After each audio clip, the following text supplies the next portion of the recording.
છે સાહેબ, આપણી પૃથ્વીને ફરવાની સ્પીડ ઘણી બધી છે સાહેબ.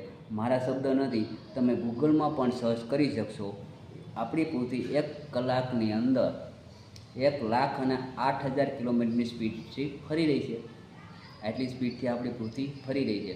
તો આપણી પૃથ્વી જ્યારે ફરે છે તો નીચે જે લાવા છે એની સાથે ઘર્ષણ થાય છે, એની સાથે ઘર્ષણ થાય, અને જે લાવા છે એને ધરતીનું ત્રીજું બળ કહેવામાં આવે છે, આઉટકોર. ઘર્ષણ થવાના કારણે એમાંથી એક હાઈ ઇલેક્ટ્રિક પાવર નીકળે છે. મતલબ કે કોઈ બી વસ્તુ જો ઘર્ષણ થાય ને એમાં કાંઈક ને કાંઈક રીઝન ઉત્પન્ન થવાનું જ છે. તમે સ્પીડથી આમાં જ ખસો, ગરમ અને ચુંબકીય થઈ જશે. પહેલાંના આપણા આદિમાનવ પથ્થરથી પણ આગ લગાવી દેતા હતા. હાલમાં અત્યારે માત્ર જંગલોની અંદર લીલા વૃક્ષોનું ઘર્ષણ થાય છે તો પણ જંગલોમાં આગ લાગી રહી છે. મતલબ કે પ્રૂફ છે કોઈ બી વસ્તુ ઘર્ષણ થાય એટલે કાંઈક ને કાંઈક રીઝન ઉત્પન્ન થવાનું છે. તો પૃથ્વી સાથે જે ઘર્ષણ થવાના કારણે એમાંથી એક હાઈ ઇલેક્ટ્રિક પાવર ઉત્પન્ન થાય છે. એમાંથી 2 ફોર્સ નીકળે છે, એક છે ગ્રેવિટી અને બીજું છે મેગ્નેટિઝમ પાવર. મતલબ કે એવો ચુંબકીય પથ્થર બની જાય છે. અને એવો ચુંબકીય પથ્થર દુનિયાની અંદર 3 જ જગ્યાએ છે. દુનિયાની અંદર 3 જ જગ્યાએ, જાપાન, કોરિયા અને ચાઇના. 3 જગ્યાએથી 700-800 માઇલ નીચેથી એવો ચુંબકીય પથ્થર નીકળે છે. તો અમારા કંપનીના માલિક ઓનર ડૉક્ટર સાગર જોશી જાપાનથી એવું રો મટીરિયલ લાવી અને મુંબઈની અંદર મીરા રોડ ઉપર સાહેબ 18 વર્ષથી મેન્યુફેક્ચરિંગ, મતલબ કે આવી પ્રોડક્ટ બનાવી રહ્યા છે. આજકાલની વસ્તુ નથી, આમ પણ આજકાલની વસ્તુ નથી. આપણે રામાયણ, મહાભારત, પુરાણ હરેક ગ્રંથોમાં ઉલ્લેખ કરેલો છે, પણ લોકો છે મિસ કરી ગયા છે, યાદ નથી. તો અમે લોકોને યાદ કરવાનું કામ કરીએ છીએ. તો 18 વર્ષથી કંપની રન કરી રહી છે. મતલબ કે આપણી જે મેટરની અંદર છે, જે મેગ્નેટ છે એ નેચરલ અને કુદરતી મેગ્નેટ છે, માણસે બનાવેલો ચુંબક નથી. જે ધરતી મતલબ પેટાળમાંથી એનું રો મટીરિયલ નીકળે છે એ નેનો ટેકનોલોજી દ્વારા ઇન્સ્ટોલ કરી અને મેટરની અંદર ઇન્સ્ટોલ કરી છે.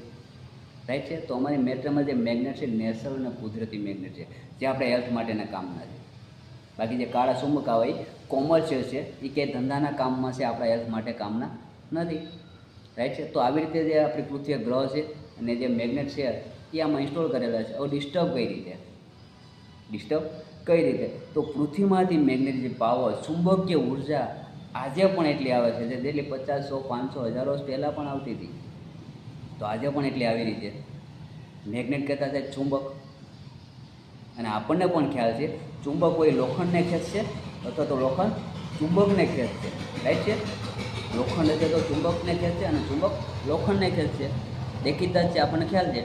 પણ હું તમને એક દાખલો આપું કે આજથી 100-150 વર્ષ પહેલાં 99% લાકડાનો ઉપયોગ હતો. રહેવા માટેના મકાન કાચા, દિવાલમાં ખીતી હોય તો પણ લાકડાની, ખાટલા લાકડાના, ઘર બાંધવાના જે કહીએ એ પણ ખીલા ને તે લાકડાનું, અને ખેતી પણ લાકડાના ઓજારોથી થતી. મતલબ કે લોખંડ નામે ઝીરો, નહિવત માત્રામાં લોખંડનો ઉપયોગ હતો. ખીલી બી જોતી તો શાયદ ગોઈતી મળે નહીં. રાઈટ છે. અને અત્યારે સાહેબ આપણી આજુબાજુમાં 100% 99 નહીં, 100% લોખંડનો ઉપયોગ થઈ રહ્યો છે. તો પૃથ્વીમાંથી જે મેગ્નેટિક પાવર ઉત્પન્ન થાય છે એ લોખંડ સાથે ડિવાઈઝર થઈ જાય છે, મતલબ કે લોખંડ એની તરફ ખેંચી લે છે.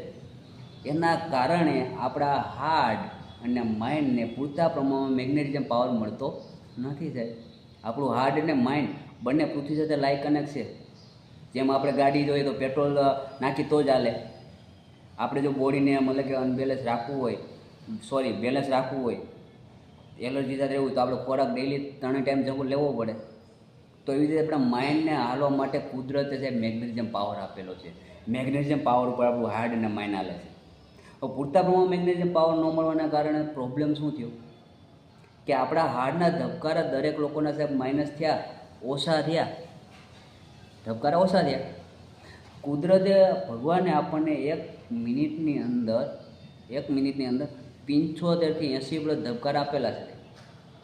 જો 80 પ્લસ ધબકારા થાય છે તો આપણે હેલ્ધી ને તંદુરસ્ત, તો આપણે નિરોગી, તો આપણને નખમાં પણ રોગ નથી. પણ અત્યારે ટ્રાયમાં લેવાની છૂટ રહે. માત્ર ને માત્ર કદાચ 50, 55, 60, કદાચ 65 સુધી પણ પહોંચશે. 65 સુધી પહોંચશે. અને કદાચ કહો કે એના પછી કોઈ જાગૃતતા હોય, કોઈ સવારે વહેલા ઉઠતા હોય, 1-2 કિલોમીટર ઉઘાડા પગે ચાલતા હોય, યોગાસન કરતા હોય, જીમમાં જતા હોય, એક્સરસાઇઝ કરતા હોય, કસરત કરતા હોય, કાંઈ ને કાંઈ એક્ટિવિટી કરતા હશે તો કદાચ 70 પણ પહોંચી શકશે સાહેબ. પણ 99% 70થી લગભગ ધબકારા કોઈના થતા નથી. મતલબ કે ધબકારા ઘટ્યા બરાબર, તો આપણું હાર્ટ મિનિમમ એક ધબકારે 55થી 80 ml જેટલું બ્લડ ફ્લો કરી રહ્યું છે. તો ધબકારા ઘટશે તો દેખીતા છે બ્લડ પણ ઘટશે. રાઈટ છે, બ્લડ ઘટશે તો આપણા જે શરીરના સાહેબ જે મેન ઓર્ગન છે, શાયદ ખ્યાલ ના હોય તો હું તમને કહું, આપણા શરીરના જે મેન ઓર્ગન છે 78 આપણા શરીરના મેન ઓર્ગન છે સાહેબ, એનો ખોરાક છે બ્લડ. ધબકારા ઘટ્યા તો બ્લડ પણ ઘટશે, તો દરેક ઓર્ગનને પૂરતા પ્રમાણમાં બ્લડ મળશે નહીં, તો ક્યાંય ને ક્યાંય નબળા પડશે, ડેમેજ થશે, ખરાબ થશે, મતલબ કે બીમારી આવશે જ છે. હું એક્ઝામ્પલ આપું, માનો આપણી આંખ છે એને 24 કલાકની અંદર એક્ઝામ્પલ માનો કે આપણે એને 1200 ml જેટલું બ્લડ જોતું હશે સાહેબ, તો ક્યાંય ને ક્યાંય 50, 100, 150, 200 ml જેટલું બ્લડ ઘટશે. આપણા માઇન્ડ દરેક લોકોને વધારે હાલે, એને માનો કે 24 કલાકની અંદર 1800 ml બ્લડ કદાચ જોતું હોય તો એને ક્યાંય ને ક્યાંય 100, 200, 300 ml જેટલું બ્લડ ઘટશે. તો એવી રીતે દરેક ઓર્ગનને ક્યાંય ને ક્યાંય બ્લડ જોઈશે, તો 24 કલાકને ક્યાંય ને ક્યાંય થોડી ઘણી એને સાહેબ બ્લડની ઘટ પડશે, તો દેખીતા સાહેબ નબળા પડવાના જ છે. હું તમને મારો દાખલો આપું કે માનો કે મારે દરેક ટાણે સવાર, બપોર, સાંજ ત્રણેય ટાઈમ 5 રોટલીનો ખોરાક હોય, મતલબ કે 5 રોટલી જોતી હોય, તો એની જગ્યાએ માત્ર મને 2 જ મળે છે, 3નો ડેઈલી આપણને ઘટાડો થશે તો શું થશે? દેખીતા છે ને સાહેબ, મારામાં નબળાઈ આવશે, હું અશક્તિ થશે, મારામાં બીમારી પણ આવશે, મારે દવાખાને જવું પડશે. રાઈટ છે, તો આપણા ઓર્ગનનો ખોરાક છે બ્લડ, પૂરતા પ્રમાણમાં સાહેબ બ્લડ ન મળશે, દેખીતા છે ડેમેજ થશે, ખરાબ થશે, એટલે સાહેબ બીમારી આવશે. બરાબર, તો મેં તમને જે આ માહિતી સાહેબ શેર કરી પ્રોડક્ટની, તો આમાંથી માત્ર એટલું જ સમજવાનું છે કે આપણા શરીરમાં બીમારી આવવાનું કારણ જે આપણું જે પંચતત્વોથી જે શરીર બનેલું છે ડિસ્ટર્બ હોવાના કારણે આપણા બોડીની અંદર બ્લડ સર્ક્યુલેશન ડિસ્ટર્બ છે. મતલબ કે આપણા બોડીની અંદર જે બ્લડ દોડે છે એની સાહેબ ગતિ બહુ ધીમી થઈ ગઈ છે, લો એન્ડ ગતિ થઈ ગઈ છે. એના કારણે તમે જોશો ઘણા લોકોને તમે પાસે સાંભળવા મળશે એને કોલેસ્ટ્રોલ છે, બ્લડ ઘાટું છે સાહેબ, અને જે એટેક આવવાના પ્રોબ્લેમ છે સાહેબ 90% એનો પણ પ્રોબ્લેમ છે કે જેના બ્લડ ઘાટા છે. થાય છે, મતલબ કે બ્લડ સર્ક્યુલેશન ડિસ્ટર્બ છે, એના કારણે ઓક્સિજન ડાઉન જાય છે. રાઈટ છે, એટલે આપણા શરીરને કોઈ પણ બીમારી આવશે. મતલબ સમજવાનું એ જ છે, પંચતત્વોથી જે શરીર બનેલું છે ડિસ્ટર્બ હોવાના કારણે આપણા શરીરને બ્લડ સર્ક્યુલેશન ડિસ્ટર્બ છે અને ઓક્સિજનની કમી છે, એટલે બાય ડિફોલ્ટ કોઈ પણ પ્રોબ્લેમ, કાંઈ પણ બીમારી આવશે. તમારે જ્યાં બી લખેલું હોય ત્યાં લખી લેવાની છૂટ. ડૉક્ટરનો પણ ખ્યાલ છે સાહેબ કે શરીર અંદર બીમારી આવવાનું કારણ માત્ર બ્લડ સર્ક્યુલેશન ડિસ્ટર્બ અને ઓક્સિજનની કમી, આનાથી જ બીમારી આવી રહી છે. ડૉક્ટરોનો પણ ખ્યાલ છે સાહેબ, પણ ડૉક્ટરો પાસે આનું સોલ્યુશન નથી. તમારી પાસે જે બીમારી છે સાહેબ એની ઉપર આપણને દવા આપશે તો તમને કહીએ ને તો સાહેબ 2 વસ્તુનો સાહેબ પ્રોબ્લેમ હોય ને, બ્લડ સર્ક્યુલેશન ડિસ્ટર્બ અને ઓક્સિજનની કમી. સાહેબ ઊંધા લટકીને ડિસ્કો બી કરી લો, ઊંધા લટકીને ડિસ્કો પણ કરી લો સાહેબ. ગમે એવા ડૉક્ટરો પાસે, MD પાસે સાહેબ સર્જરી કરાવો, તમને જે બી પ્રોબ્લેમ હોય એનું સોલ્યુશન માત્ર ટાઈમ્પરરી માટે છે, કમ્પલસરી નથી. કાયમી માટેનું સોલ્યુશન નથી સાહેબ. જ્યાં સુધી દવા હશે ત્યાં સુધી તમને સારું લાગશે, તો ક્યાંય ને ક્યાંય અમુક સમય પાછળ તમારા અંદર કંઈ ને કંઈ પ્રોબ્લેમ થશે જ. કારણ કે આપણને પણ ખ્યાલ છે કે એલોપેથિક દવા, મેડિકલ વાઇઝની જે દવા આવી રહી છે સાહેબ, તો ક્યાંય ને ક્યાંય શરીર અંદર આપણને જે બીમારી છે એના માટે તો ફાયદો કરશે જ.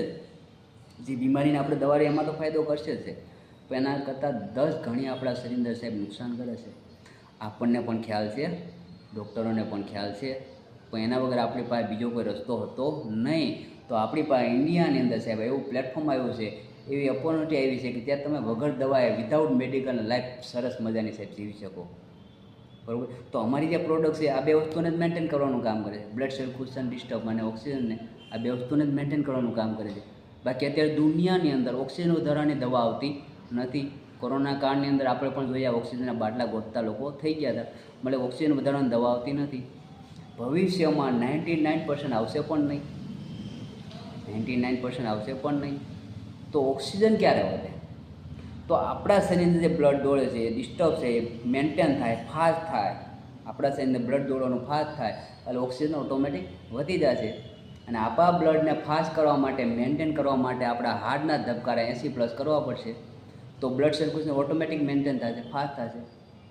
અને આપણા હાર્ટના ધબકારા 80+ કરવા માટે સાહેબ મતલબ કે મેગ્નેટિઝમ પાવર પૂરતા પ્રમાણમાં જોશે, પૃથ્વીની ઉર્જા પૂરતા પ્રમાણમાં જોશે સાહેબ, જે અત્યારે મળ્યું પોસિબલ છે જ નહીં.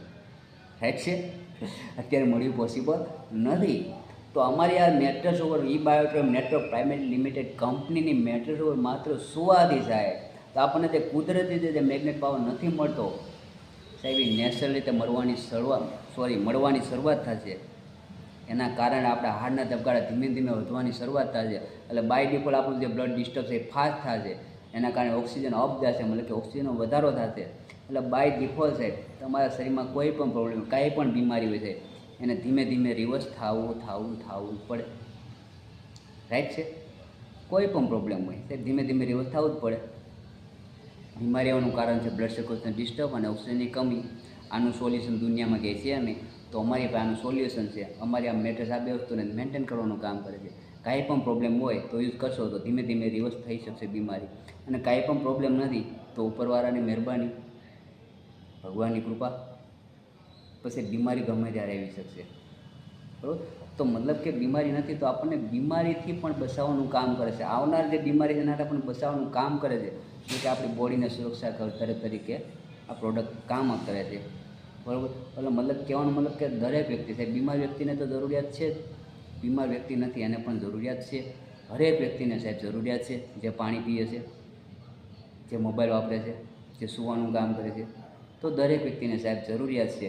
તો મારા સજે પ્રમાણે આપણે તો એટલું જ કહેવા માગીએ કે દરેક લોકો સાહેબ ઘરમાં પ્રોડક્ટ વસાવો અને આપણા ફેમિલી, આપણા પરિવારને વિધાઉટ મેડિકલ લાઈફ જીવન આપી શકો એવું વિચારો.